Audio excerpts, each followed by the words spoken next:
राजस्थान की सियासत में आने वाले वक्त में होना क्या है, ये हर उस आदमी का सवाल है जो सियासत को थोड़ा सा भी समझता है।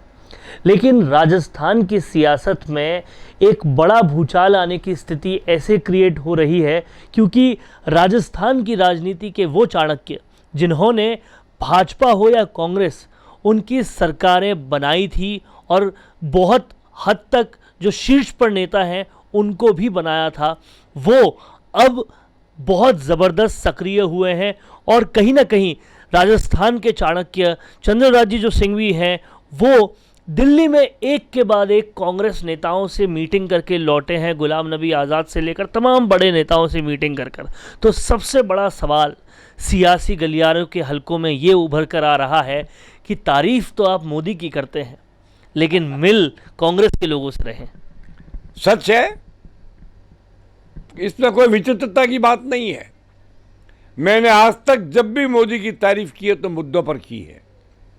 मैंने कहा कि भारतीयता, राष्ट्रवाद, सनातन धर्म, हिंदुत्व और देश की सैन्य शक्ति और समर शक्ति को आगे बढ़ाने में मोदी ने एक जबरदस्त काम किया है। मोदी उल्लेखनीय भी है और राष्ट्रीयता के नाम पर पूजनीय भी है।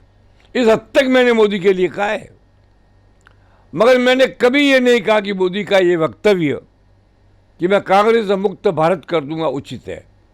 मैं इसको उचित नहीं मानता। मोदी की प्रशंसा एक मुद्दे पर है, राष्ट्र हित में है, लेकिन लोकतंत्र की जरूरत है कि विपक्ष भी मजबूत होना चाहिए। इसलिए कांग्रेस की धीरे धीरे मृतावस्था में जाती हुई यात्रा को रोकने के लिए मैंने कांग्रेस के कुछ चंद नेताओं से बातचीत की।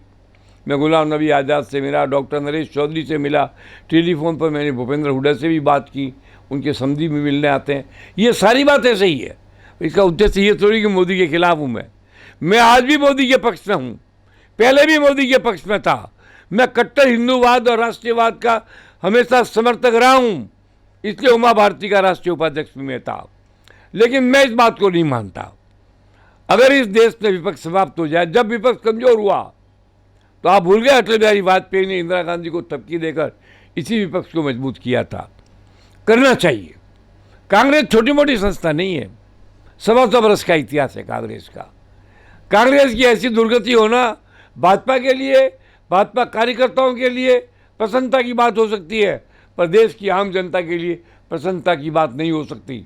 मैं चाहता हूँ भाजपा बहुमत में रहे, केंद्र में सरकार चलाए, पूर्ण बहुमत में लाए, अच्छा मंत्रिमंडल गठन करे, मोदी जी आगे बढ़े, विश्व में नाम करें, देश को ऊंचा उठाए, पूरे विश्व में हो कि भारत अंतर्राष्ट्रीय फैसला करने के अंदर एक ज़बरदस्त ताकत रखता है।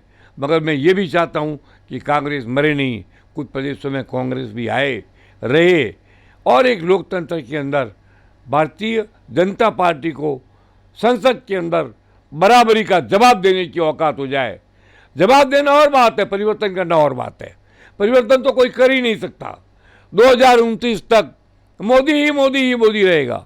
उत्तर प्रदेश चुनाव के पहले जब इतना प्रचार हुआ तब मैंने आप ही के चैनल में कहा था 250 से ज़्यादा सीट आएगी। लोगों ने बड़ी मजाक उड़ाई थी और आई। मैंने आपसे कहा था आप पार्टी भी पंजाब में बहुत बड़ा बहुमत लाएगी, लाई। ये अपने अपने विचार है, कैलकुलेशन है, मैथमेटिक्स है। मैं कोई देवता तो हूँ नहीं, न मैं ज्योतिष और नमूजी हूँ, लेकिन मैं मैथमेटिक्स को सोच के बात करता हूँ। लेकिन आपकी तस्वीरें देखकर कई लोग विचलित हो रहे थे कि एक बार पहले आपकी तस्वीरें आई थी अहमद पटेल के साथ इसी जगह की, और फिर पता पड़ा कि सरकार कांग्रेस की बन गई। तो आपकी तस्वीरें कांग्रेसी बड़े नेताओं के साथ देखकर बहुत सारे सवाल बहुत सारे लोगों के मन में उमड़ रहे हैं। तो आखिर उन मीटिंग्स में हुआ क्या? नहीं, हमारी बातचीत हुई है। मैंने फॉर्मूला दिया उनको कि कांग्रेस भी बराबरी की टक्कर पर तो आए। अगर वर्तमान कांग्रेस नेतृत्व एज इट इज रहता है तो मैंने उनको बता दिया 25-30 सीट 40 सीट से ज़्यादा कांग्रेस नहीं लाएगी, पर क्या ऑल्टरनेटिव हो सकता है वही बता दिया। और मैंने इस पर कहा कि राज तो भाजपा का ही बनने के चांस है, लेकिन भाजपा 170 ले आए और कांग्रेस 10 सीट लाए तो उचित नहीं है ना। कांग्रेस के सदस्य संख्या बढ़नी चाहिए, एक विधानसभा में सशक्त विपक्ष बनना चाहिए। क्या इस मीटिंग में सचिन पायलट के बारे में भी बात हुई? हाँ, बहुत बात हुई। मैंने स्पष्ट कहा कि सचिन में बहुत दम है, बहुत दम है, बहुत बड़ी फॉलोइंग है, बड़ी बड़ी जातियां उसके पीछे है।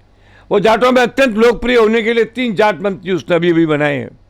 उसने मीणों को महत्व दिया है, गुर्जरों का वो एकमात्र नेता है, और भैंसला जी की मृत्यु के बाद तो वही एकमात्र नेता रह गया है। अगर इस आदमी को कभी भी मौका मिला तो कांग्रेस की ताकत बढ़ाएगा। मैंने ये नहीं कहा कि अशोक गहलोत को हटा के इसको सीएम बना दो, ये तो आपका फैसला है। मगर सचिन पायलट के पास ताकत है, फॉलोइंग है, समर्थक है, मित्र है, दिमाग है, बुद्धि है, चातुर्य है, वक्तव्य कला सब है। इसका उपयोग करना चाहिए। ये राय तो देना ही चाहिए। मैं क्या दूं? कांग्रेस का विरोधी भी ये राय देगा। इस राय से कोई विचलित होने की जरूरत नहीं है। और पर मैंने ये कभी नहीं कहा मैं राजनीति में कोई पार्टी में जाने वाला नहीं हूं। मैं आपको स्पष्ट बता दूं, मैं निर्दलीय राजनीति करूंगा। मेरी दृढ़ मान्यता है कि यह सरकार जो बनी है गहलोत की निर्दलियों की ताकत पर बनी है। 11 निर्दलीय, 6 बसपा, 17 हटा लो तो सरकार हट जाती। तो ऐसी थर्ड फोर्स क्रिएट क्यों न हो कि दोनों पार्टियों का जो अहंकारी नेतृत्व बने, उसको लगे कि हमें भी लाभ पड़ सकती है। बड़े आराम से अगली बार मेरी ये घोषणा है कि इस बार तो आए हैं 17, 11 + 6, अगली बार 35 से 40 निर्दलीय चुनाव जीतेंगे। यानी आपका कहना है कि पूरी सत्ता का जो सबसे बड़ा गेम चेंजर होगा वो निर्दलीय बन जाएंगे। वो निर्दलीय अलग अलग तो बनेंगे, पर मैं एक एक्सपेरिमेंट कर रहा हूँ। मुझे संभावित निर्दलियों की जानकारी है। मैं उनको पहले ही अगर एक मंच पर ले आऊँ और वो आपस में तय कर ले कि भैया जीतने के बाद हम लोग सामूहिक फैसला करेंगे, तो निर्दलीय भी सरकार बना सकते हैं। जिस पार्टी को जरूरत होगी वो पीछे आ जाएगी। अगर वो ऐसा नहीं कर पाते हैं वो तो उनकी मदद से सरकार बन जाएगी। लेकिन निर्दलियों को भूलकर, उनकी अवहेलना करके, चाहे भाजपा या कांग्रेस, किसी की सरकार नहीं बनेगी। अभी भाजपा की तो बहुत बड़ी दुर्गति है। भाजपा का राजनीतिक तंत्र तो समाप्त हो गया है। भाजपा का केवल एक संगठन का पात्र बना है, या कोई, कि मैं नाम लेना नहीं चाहता, वो चंद्रशेखर है कोई, या एक दो कोई और लोग हैं। ऐसे लोगों के बारे में आज अखबार में आया है, उनके संतोष का, राष्ट्रीय महासचिव जी का, कि संगठन चुनाव में टिकट बांटेगा।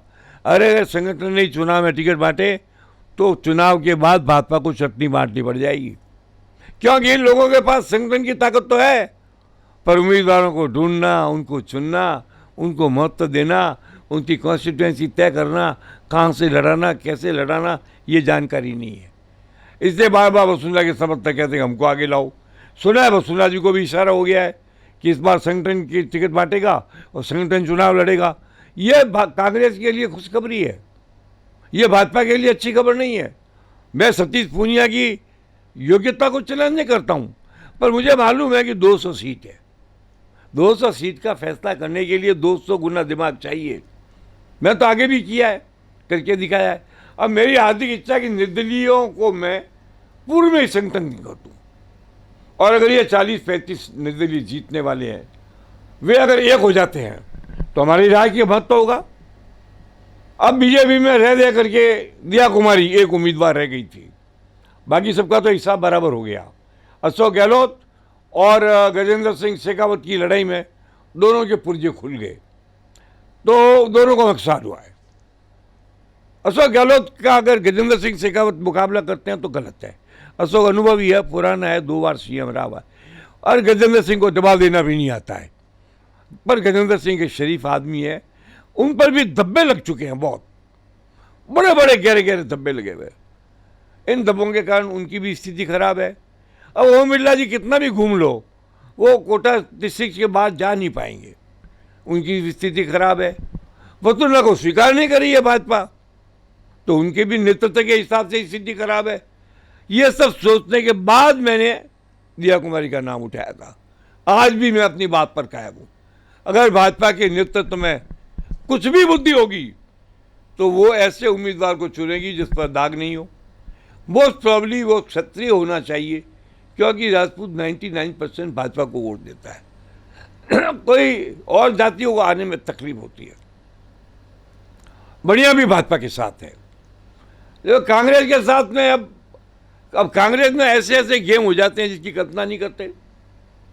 अब शुरू में दुनिया जानती है कि भाजपा को हराना है तो गैर मुस्लिम को टिकट देना चाहिए, मगर वो भाजपा देगी नहीं, गेम हो जाते हैं, सौदेबाजियाँ हो जाती है। वरना शुरू की एक उदाहरण दिया मैंने आपको, ऐसा स्थिति हर जगह है। कांग्रेस अगर भीमराव भाटी को टिकट देती है तो भाजपा को टक्कर हो जाएगी। तो टक्कर तो आदमियों से होती है, वोटों से तो चुनाव लड़ा जाता है। लेकिन आपको नहीं लगता कि चुनाव से कई महीने पहले ही कांग्रेस ने एक अजीब किस्म का पोलराइजेशन शुरू कर दिया है, जहां पर ये कहा जा रहा है कि रमज़ानों में लाइट्स नहीं काटेंगे लेकिन रामनवमी पे 144 लगा देंगे। ये कहाँ तक शोभा देता है? ये तो शोभा देने की बात ही क्या है, दया पात्र वक्तव्य है ये। आप करिए ना, रमजान को मत काटिए, आप नौतमी मत काटिए, इसमें क्या रामनवमी मत काटिए। अरे जब कोई चीज देनी है तो जाति विशेष की जगह समाज विशेष को दे दीजिए। रामनवमी में 144 लगा देना गलत, बिल्कुल गलत। मैं इसको हिंदुत्व का अपमान मानता हूं, और मैं तो आपसे पहले ही कह चुका हूं कि मैं पक्का सनातनी जैन हूं। तो मेरे मन में तो गदगद करता, वो तो कांग्रेस की मदद केवल इस हद तक करना चाहता हूं कि लोकतंत्र के अंदर विपक्ष शून्य न हो जाए, अन्यथा मैं सारे मुद्दों पर भाजपा के साथ हूं। और आलोचना तो मैं संघ की करता हूं। मैंने अभी कहा है कि संघ के नेताओं के भरोसे अगर भाजपा ने चुनाव लड़ा तो भाजपा को छठी का दूध याद आ जाएगा। चुनाव लड़ो नेताओं से, पार्टी नेताओं के माध्यम से लड़ो। ये क्या करके लोग आगे संगठन सचिव बन के बैठ गए, क्या है इनके पास, क्या नॉलेज है, क्या एक्वेंटेंस है? मैं आपसे पूछना चाहता हूं, कितने आदमी राजस्थान के अंदर चंद्रशेखर का नाम जानते हैं? 1% भी नहीं जानते होंगे। बात करेंगे तो पूरे प्रदेश की बात कर लेंगे, ये भी गलत। इन सारी गलतियों को सुधारने की जिम्मेदारी तो भाजपा की है, और कांग्रेस मजबूत बने और कांग्रेस के अंदर योग्य व्यक्तियों को आगे लाया जाए, ये जिम्मेदारी कांग्रेस की है। मैं तो तगड़े से तगड़े निर्दलीय ढूंढ कर लाऊंगा, और जहां कांग्रेस कमजोर होगी भाजपा की मदद से भी मैं निर्दलीय को लड़ा सकता हूं, जहां भाजपा कमजोर होगी मैं कांग्रेस की मदद से भी निर्दलीय को लड़ा सकता हूं। मेरा उद्देश्य तो 35 से 40 निर्दलीय लाकर अगली सरकार बनाने में, जो इस बार मेरी भूमिका रही अहमद पटेल के साथ मिलकर, उससे 10 गुनी मेरी भूमिका होगी, और करना चाहिए। राजनीति में अगर हम अपनी ताकत नहीं बढ़ा सकते हैं तो राजनीति की जरूरत क्या है? फिर तो धर्म नीति पर उतर जाएंगे हम। तो ये है चंद्रराज्य सिंघवी, जिन्होंने साफ तौर पे कहा कि अब निर्दलीय पिछली बार से भी और ज़्यादा बड़ा एक रोल निभाएंगे और लगभग 35 सीटों से ज़्यादा पर आएंगे।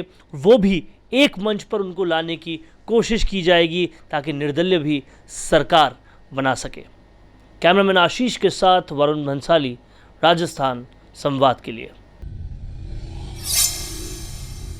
अगर आप अपने क्रिकेट इंटरेस्ट से पैसे कमाना चाहते हैं तो आपके लिए एक बहुत जबरदस्त खबर है। Officially licensed cricket betting sites पर बेट करके आप अच्छा पैसा बना सकते हैं, वो भी आसान पेमेंट प्रोसेस के साथ, जो आपको देगा 24/7 सर्विस सारे 365 दिन। तो बेस्ट बेटिंग साइट्स जैसे कि diamond exchange India, diamond exchange, Q exchange और वर्ल्ड 777 के जरिए कीजिए क्रिकेट बैटिंग, और मार्केट में कॉपी करने वाले फ्रॉड्स पर कतई विश्वास ना करें। डिस्क्रिप्शन में दी गई इंफॉर्मेशन को फॉलो करें और पाएं ट्रस्टेड वेबसाइट से बैटिंग करके आसान पेमेंट प्रोसेस से ढेर सारा पैसा। तो देर मत कीजिए और डिस्क्रिप्शन को तुरंत चेक कीजिए।